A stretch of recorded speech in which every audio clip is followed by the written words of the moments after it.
이 방송은 대통령의 한동훈 법무부 장관 임명에 대한 위헌 논란과 관련해 헌법학자이자 경희대 법학전문대학원 교수로 재직 중인 정태호 교수님과 인터뷰한 내용입니다. 예, 교수님, 안녕하십니까. 저 정병진입니다. 안녕하십니까. 예. 헌법 관련해서 여쭤보고 싶은 게 네네. 있고요. 김용민 의원이라고 네. 그 더민주 의원 페이스북을 보니까 그 헌법 87조하고 94조에 따르면은 국무위원관 행정각부장은 국무총리 제청으로 대통령이 임명하게 돼 있는데 네네. 예. 현재 그 한덕수 국무총리 후보자가 임명이 된 건 아니지 않습니까? 그렇죠. 근데 그 한동훈을 비롯해서 이 국무위원들을 다 임명을 16명인가를 했잖아요. 네, 그 일부는 아마 김부겸 총리가 퇴임 전에 네. 제청을 한 걸로 알고 있고, 여기 추경호가 제청한 거는 한동훈인가? 뭐 이렇게 몇 사람 또 제청을 한 걸로 알고 있거든요. 한동훈 씨를 누가 한 거라고요? 추경호가. 한동훈은 추경호가 한 걸로 알고 있고요. 그래요? 네. 일부는 김부겸 총리가 퇴임 전에 정부 구성이 완전히 안 되는 걸 막기 위해서 추경호를 비롯한 몇 사람은 아마 제청을 하고 사퇴를 낸 걸로 알고 있습니다. 그러니까 이제 그 김용민 의원은 한동훈의 경우는 분명히 그 헌법 위반이다. 예. 그렇게 이야기를 그러니까 이게 미묘한 문제인데 헌법 정신에는 안 맞아요. 예를 들면 전 정부의 총리가 재정권을 행사해서 일부 국무위원을 임명한 거는 어떤 불가피성이 인정이 될 뿐 아니라 어쨌든 국무위원 재청권 행사는 총리가 하게 돼 있으니까 그거는 뭐 헌법 규정에 어쨌든 맞게 한 거죠. 어떤 민주주의 정신에 맞냐 이런 걸 떠나서.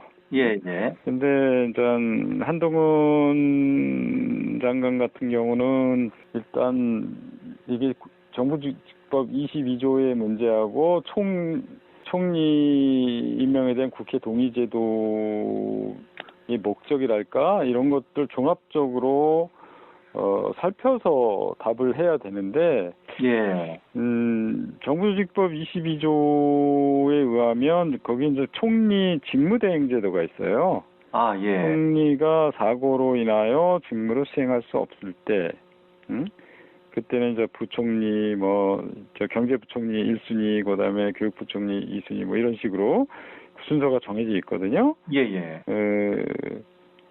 근데 전 김용민 의원이 문제 삼은 거는 거기에는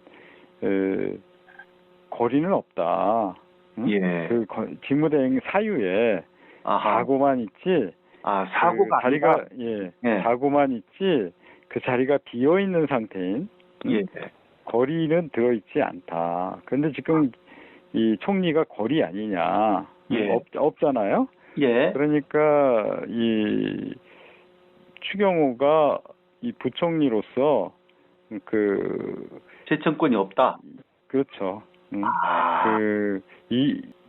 그리고 그렇게 해석하는 것이 헌법 정신에 맞는다. 총리 임명에 대한 국회 동의 제도를 두었고 그 총리가 국무위원에 대한 임명 제청권을 행사하도록 한 것은 대통령 인사권 행사에 대한 견제의 의미가 있는데 지금처럼 하면 이 제도의 취지를 살릴 수가 없다는 거죠.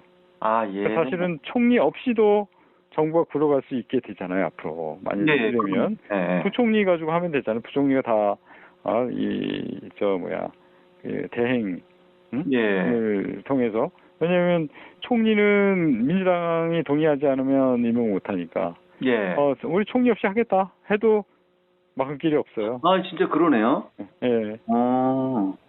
그러니까 저는 김영민 의원은 그 점을 그 정부조직법의 그 사고의 의미가 또 따로 이렇게 규정이 돼 있나요? 없어요. 다 해석에 맡겨진 거죠. 근데 아, 이제 대통령 권한 대행 사유를 보면 예. 그건 헌법에 있죠. 아. 거기에는 이 거리 또는 사고로 대통령이 직무를 수행할 수 없는 경우에 권한 대행 거리와 지금 사고 예. 이 의미를 다 지금 달리 그 대통령 그 권한 대행에 대해서는 그렇게 했지 않습니까? 그렇죠. 거기는 그렇게 돼 있는데 총리 직무대행 제도를 규정하고 있는 정부조직법 22조에는 그냥 사고만. 이 사고만 있어요. 그런데 그러면 이때 사고는 그러면 거리는 없는 경우, 거리는 그 직무대행 사유가 안 되느냐? 예. 저는 그거는 너무 기계적인 해석이라고 봐요. 대통령 권한대행에는 거리와 사고로 돼 있는데 여기는 사고만 있으니까 여기에는 거리는 직무대행 사유가 아니다. 응? 예. 이렇게 해석하는 거는 좀 문제가 있고, 다만 저는 김용민 의원과는 달리 어떻게 보느냐면 이번 그 장관 임명은 위헌의 소지가 크다. 예. 이 결론에는 동의하는데 예. 직무대행자의 권한 범위가 여기까지 미치지 않는다. 이렇게 해석하는 거죠. 그러니까 직무대행의 사유에는 거리도 포함이 된다. 응? 그러면 우리가 생각해 볼 수 있는 것은 쉽게 그러면 국무회의 임명 제청권도 행사할 수 있는 거 아니냐? 응? 예. 그거는 아니라는 거죠. 그건 진짜 국정이 마비되는, 예를 대통령 죽고 총리 죽고, 응? 예. 뭐 예를 들면 폭탄이 투하돼가지고 이런 국정 마비가 예상되는 불가피한 사유가 존재하는 경우에는 혹시 정당화될 수 있을지 모르지만 지금은 그런 긴급한 사유가 존재하지 않거든요. 예. 이거를 그 권한대행의 직무대행의 범위를 그렇게 좁게 해석하지 않으면 아까 말씀드린 총리 임명에 대한 국회 동의제도 그리고 이 총리에 의한 국무위원 제청제도 이 취지가 전부 몰각돼 버린다.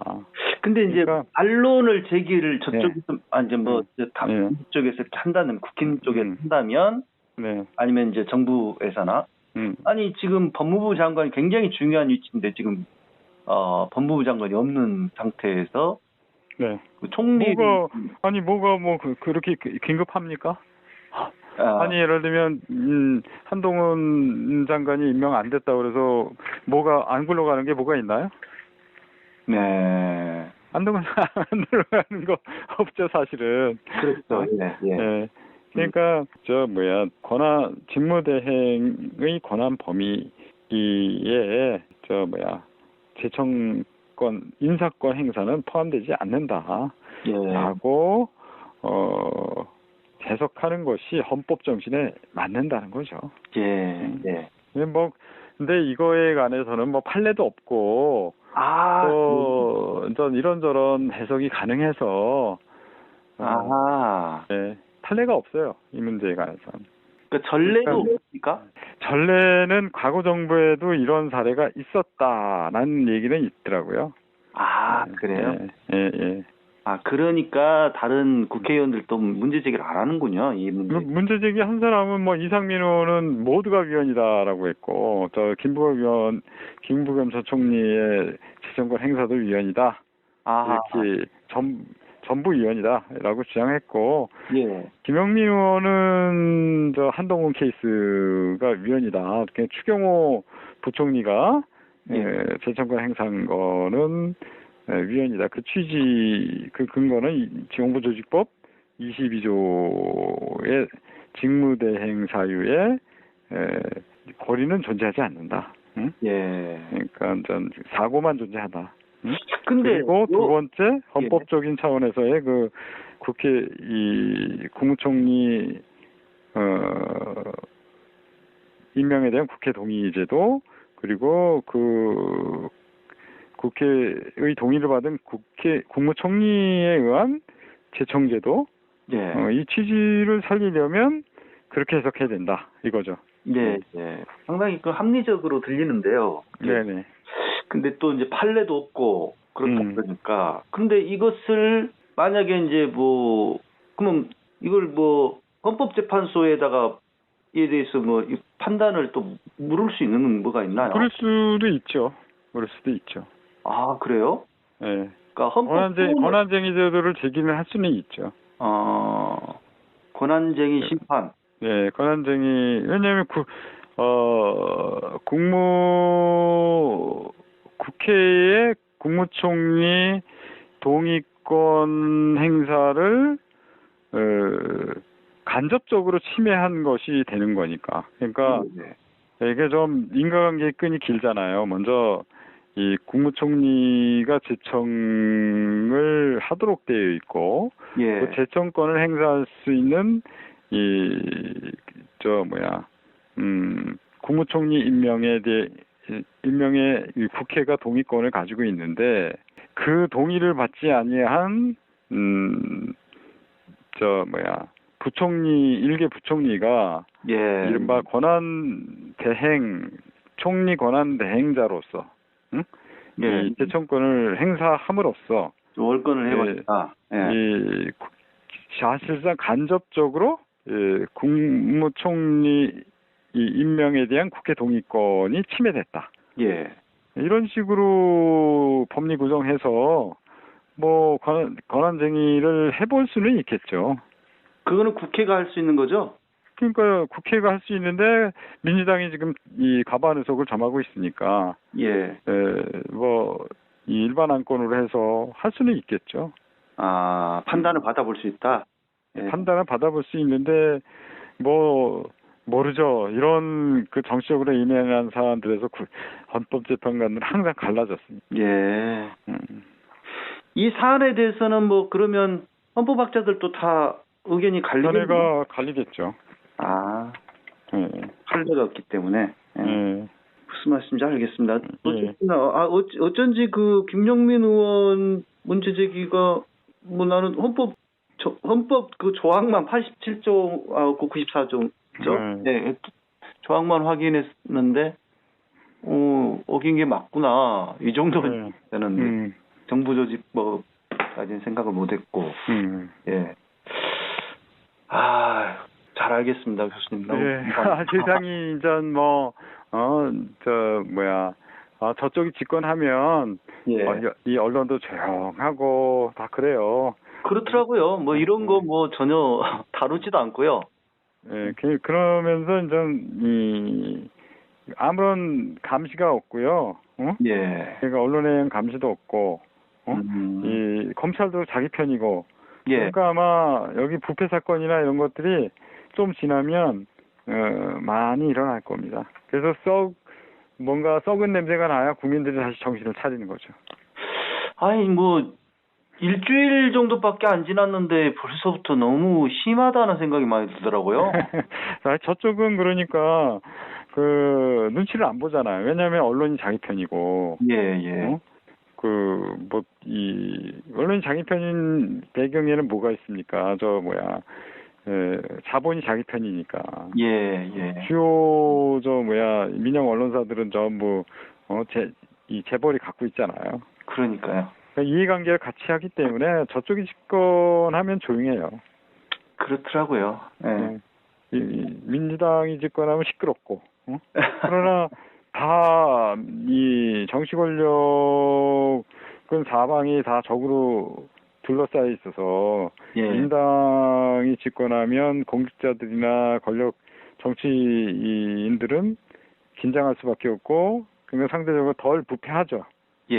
거의 특히 문정부 때는 부패 사건이 거의 없었잖아요. 그러니까 근데 이쪽은 다 이제 감시를 해야 될 놈들이 다 같은 편이라 아마 마음 놓고 해먹을 가능성이 있죠. 걱정입니다. 아무튼 뭐, 뭐 후쿠시마 원전 방류도 그냥 뭐 거의 제동 걸 생각이 없는 것 같고 전기 민영화도 그냥 밀어붙이는 것 같고. 근데 그거는 아마 전 민영화라고 안 하면서 용어를 바꿔서 이 전력 시장에 뭐 경쟁 체제의 도입이니 뭐 이런 식으로 국민들이 모르게 하겠죠. 근데 그거는 정치적으로 뜨거운 이슈가 될 거예요. 그거 만약 하려고 그러면. 교수님 보시기에 이번 이 요건 말고 혹시 헌법 위반 사항으로 이건 좀 문제가 있다 이런 거 없습니까 혹시? 글쎄요. 지금 뭐 청와대 이전 같은 경우도 대통령 집무실 이전. 그러니까 그런 거는 저는 법률을 제정해서 했어야 됐다고 봐요. 그러니까 그런 논의가 조금은 있었죠. 그게 공동체 윤석열 한 번만 하고 끝날 것이 아니거든요. 거기다가 수반되는 그 이전 사업들이 계속 이어지잖아요. 뭐 나중에는 합참도 옮겨가야 될 것이고 그러면 예산도 1조 이상 들어가는 막대한 예산이 갑자기 4조까지 들어갈 것이라고 하는 사람들이 있던데 그러면 저는 이게 공동체 생활에 굉장히 그 본질적인 의미를 갖는 사안이라고 봐요. 그래서 우리 그 민주주의 이론에서는 이걸 그렇게 공동체 생활에 본질적인 의미를 갖는 사항은 국회의 결정 을 얻어야 한다는 거예요. 결정이 법률 형식으로 그 결정이 내려지든지 아니면 승인을 받든지 뭐 그런 방식으로 국회에 이 결정이 있어야 된다는 거예요. 그렇지 않고 이런 일을 하면 그건 이 법률 유보 원칙에 위반된다. 중요사항 의회 유보 원칙이라고 그래요. 그거는 좀 대통령도 국민이 뽑았지만 대통령은 독임제 관청이잖아요. 혼자서 결정한다. 뭐 국회의 뭐 이거는 사실 심의기구고 의결기구가 아니란 말이에요. 그리고 대통령이 자기 수족들로 구성한 기구고. 그래서 그 결정 과정의 민주성은 국회가 하는 결정의 민주성하고는 이 차원이 다르죠. 훨씬 약하단 말이에요. 결정의 방식이나 결정기관의 뭐 일하는 방식이나 이런 것을 고려해 보면 그래서 국회의 동의를 받는다든가 그렇게 했어야 되는데 그렇게 하지 않고 했기 때문에 사실은 위헌이라고 봐야 되는 거죠. 그리고 미국 같았으면 아마 당연히 의회에서 그 지출 결의가 있어야 되거든요. 법률 형식으로. 그러니까 거기는 당연히 법률로 했을 거예요. 그리고 거기는 그거 말고도 예를 들면 트럼프가 주한미군 주둔 비용 뭐 5배 한꺼번에 올려달라고 했을 때 그러면서 압박을 하기로 이 주한미군 철군하겠다는 등 뭐 그랬었잖아요. 그러니까 이 미 연방의회가 어떤 법률을 만들어요? 철수를 못하게 하는 법률을 만들잖아요. 그런 식으로 대통령의 권한을 견제해야 되는 거죠. 근데 우리나라 국회는 그걸 안 해요. 민주당은 아이고 이 대통령이 하는 일에 처음부터 그렇게 법률로 제동을 걸면 그 여론이 대통령 일 못하게 방해한다. 이런 여론이 일가돼. 식해가지고 항상 역풍이 분다 뭐. 항상 그렇게 하더라고요. 실제로 저쪽 이 언론들은 그렇게 여론을 형성하려고 노력하겠죠. 그렇습니다. 만일 문재인이가 똑같은 일을 했으면 난리 나지 않았겠습니까? 맞습니다. 그러니까 그 정도로 이제 이 언론 환경이 여기 민당에게는 극악이죠, 극악. 알겠습니다. 교수님 감사합니다. 좀 별 말씀이요. 요 궁금했었는데 교수님 답변 듣고 제가 좀 이해가 됐습니다. 예, 감사합니다. 예, 들어가세요. 예. 네. 예, 교수님, 안녕하십니까. 저 정병진입니다. 예. 안녕하십니까. 예. 네, 잘 지내시죠? 네. 예. 아까 그렇지 않아도 핸드폰에 우리 정 목사님 전화 걸로 찍혀서, 예. 아니, 여쭤보고 싶은, 헌법 관련해서 여쭤보고 싶은 네네. 거요. 김용민 의원이라고, 네. 더민주 의원 페이스북을 보니까, 헌법 87조하고 94조에 따르면은, 국무위원관 행정각부장은 국무총리 제청으로 대통령이 임명하게 돼 있는데, 네네, 예. 현재 한덕수 국무총리 후보자가 임명이 된 건 아니지 않습니까? 그렇죠. 근데 한동훈을 비롯해서 이 국무위원들을 다 임명을 16명인가를 했잖아요. 네, 일부는 아마 김부겸 총리가 퇴임 전에 제청을 한 걸로 알고 있고, 여기 추경호가 제청한 거는 한동훈인가? 이렇게 몇 사람 또 제청을 한 걸로 알고 있거든요. 한동훈 씨를 누가 한 거라고요? 추경호가. 한동훈은 추경호가 한 걸로 알고 있고요.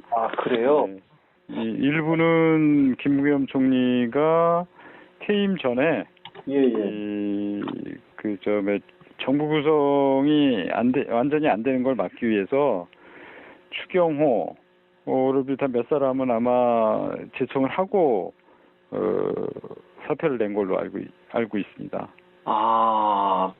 그러니까 이제 김용민 의원은 한동훈의 경우는 분명히 헌법 위반이다. 예. 그렇게 이야기를 그러니까 이게 미묘한 문제인데 헌법 정신에는 안 맞아요. 예를 들면 전 정부의 총리가 재정권을 행사해서 일부 국무위원을 임명한 거는 어떤 불가피성이 인정이 될 뿐 아니라 어쨌든 국무위원 재정권 행사는 총리가 하게 돼 있으니까 그거는 헌법 규정에 어쨌든 맞게 한 거죠. 어떤 민주주의 정신에 맞냐 이런 걸 떠나서. 근데 일단 한동훈 장관 같은 경우는 일단 이게 정부직법 22조의 문제하고 총리 임명에 대한 국회 동의 제도의 목적이랄까 이런 것들 종합적으로 살펴서 답을 해야 되는데 정부직법 22조에 의하면 거기 이제 총리 직무대행 제도가 있어요. 총리가 사고로 인하여 직무를 수행할 수 없을 때 그때는 이제 부총리, 경제부총리 1순위, 그다음에 교육부총리 2순위, 이런 식으로 순서가 정해져 있거든요. 근데 전 김용민 의원이 문제 삼은 거는 거기에는 거리는 없다. 직무대행 사유에 사고만 있지. 사고가 자리가 사고만 있지. 그 자리가 비어 있는 상태인. 거리는 들어있지 않다. 그런데 지금 이 총리가 거리 아니냐. 없잖아요. 그러니까 이 추경호가 이 부총리로서 제청권이 없다. 그렇죠. 그리고 그렇게 해석하는 것이 헌법 정신에 맞는다. 총리 임명에 대한 국회 동의 제도를 두었고 그 총리가 국무위원에 대한 임명 제청권을 행사하도록 한 것은 대통령 인사권 행사에 대한 견제의 의미가 있는데 지금처럼 하면 이 제도의 취지를 살릴 수가 없다는 거죠. 사실은 총리 없이도 정부가 굴러갈 수 있게 되잖아요. 앞으로 만약에 이러면 부총리 가지고 하면 되잖아요. 부총리가 다 대행 을 통해서 왜냐하면 총리는 민주당이 동의하지 않으면 임명 못하니까.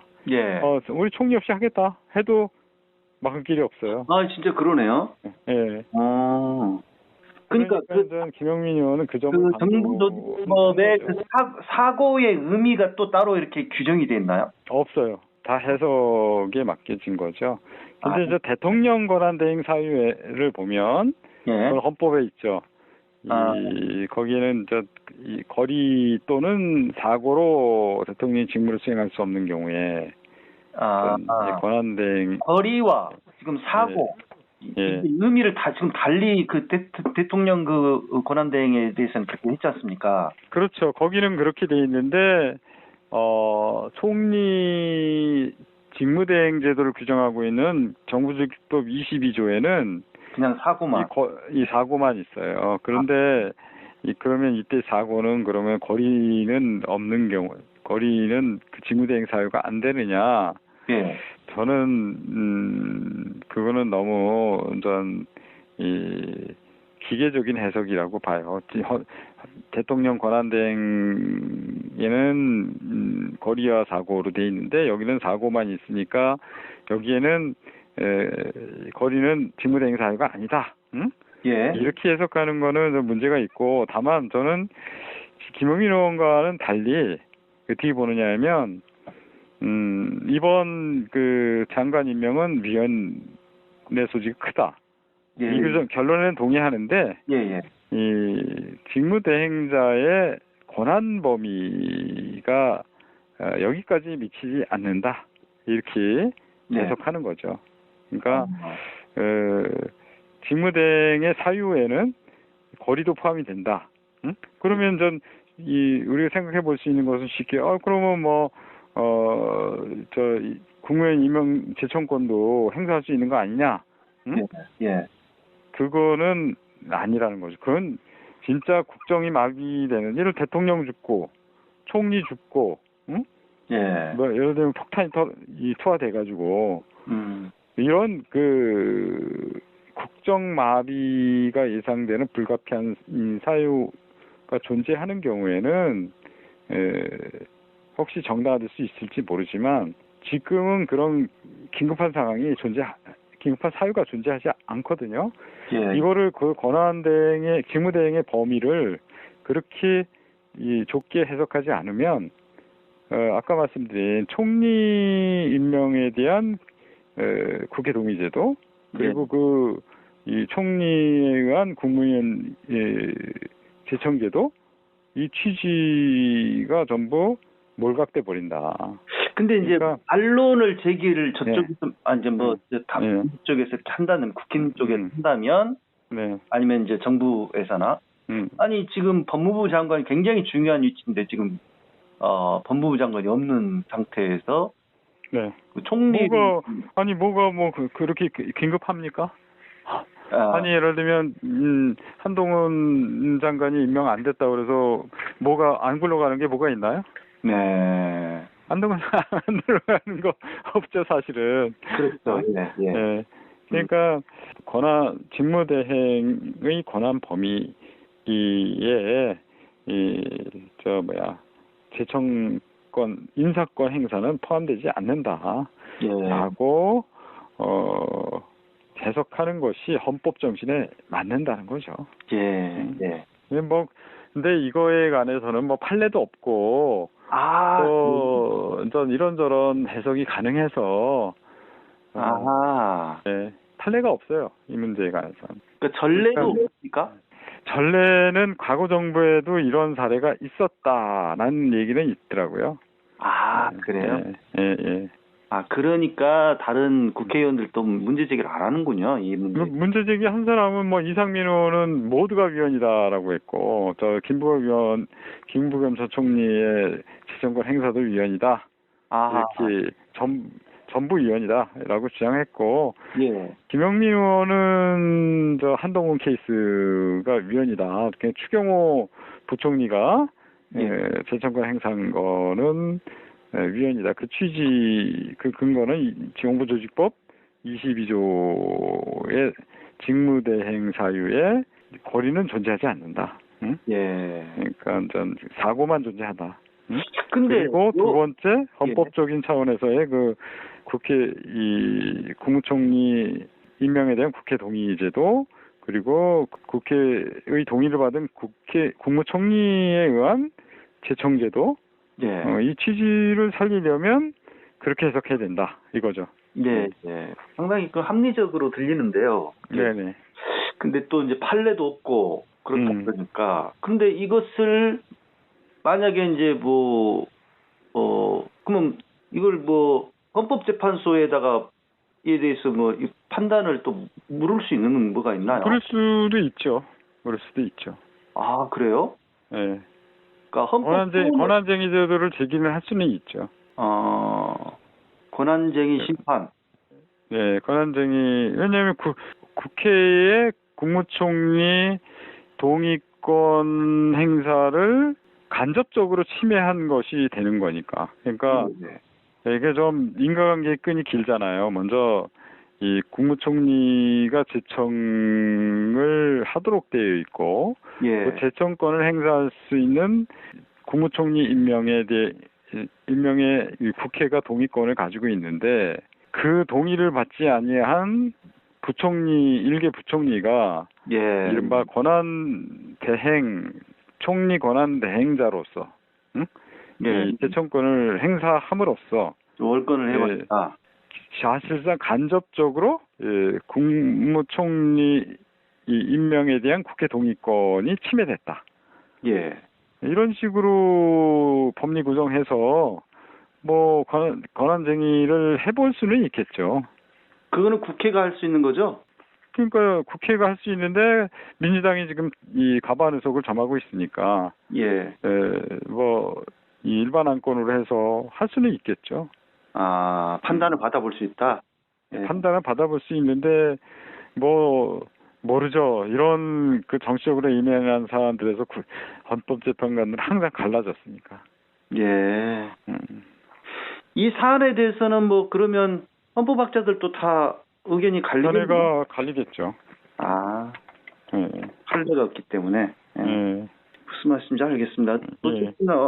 어쩐지 그 김영민 의원 문제 제기가 나는 헌법 그 조항만 87조하고 94조죠. 조항만 확인했는데 어긴 게 맞구나. 이 정도면 되는데 정부조직법까지는 생각을 못했고. 잘 알겠습니다, 교수님. 세상이 이전 저쪽이 집권하면 이 언론도 조용하고 다 그래요. 그렇더라고요. 이런 거 전혀 다루지도 않고요. 그러면서 좀 아무런 감시가 없고요. 그러니까 언론에 대한 감시도 없고, 이 검찰도 자기 편이고. 그러니까 아마 여기 부패 사건이나 이런 것들이 좀 지나면 많이 일어날 겁니다. 그래서 뭔가 썩은 냄새가 나야 국민들이 다시 정신을 차리는 거죠. 교수님 답변 듣고 제가 좀 이해가 됐습니다. 감사합니다. 들어가세요.